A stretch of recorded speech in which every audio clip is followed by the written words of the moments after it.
Hammaga assalomu alaykum. Biz Sharm el-Sheyxda 7 kun dam oldik va sizlarga Sharm el-Sheyx to'g'risida ma'lumot berib o'tmoqchiman. Sharm el-Sheyxda faqat all inclusive otellarda ovqatlanib cho'milishdan boshqa yana nima qiziqarli ishlar qilish mumkin? Bir kunga albatta Kairga tur sotib oling. Misrga kelib turib Misrning mo'jizaviy piramidalarini ko'rmasdan ketish bu menimcha juda ham noto'g'ri. Sharm el-Sheyxda yana bir borishingiz mumkin bo'lgan joy bu Grand Safari turi. Grand Safari'da siz Sharm el-Sheyx sahrolarida kvadrotsiklda uchasiz, vertolyotlarda, tuyalarda uchasiz va beduinlar yashaydigan joylarni ko'rasiz. Bu turni ham o'sha aytganimdek sizga birinchi baland narx taklif qilishadi, lekin kelishib ham tushishingiz mumkin.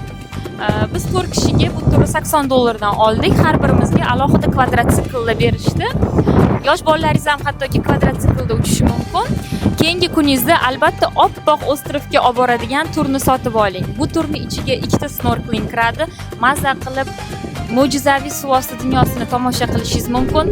Diving qilib 13 metr chuqurlikka diving qilishingiz mumkin va oppoq qumli plyajni ko'rishingiz mumkin. Bu turni boshida sizga $75 har xil narxlarga taklif qilishadi, lekin turni siz tushirib $50 gacha bir kishiga sotib olishingiz mumkin. Bu yana diving bilan birga. Va yana siz borishingiz mumkin bo'lgan joy bu Stariy Gorod, Old City deyiladi. U yerda Al-Sahaba, Sharm el-Sheyxdagi eng mashhur masjid joylashgan. Siz bu ekskursiyalardan qaysi biriga borgansiz?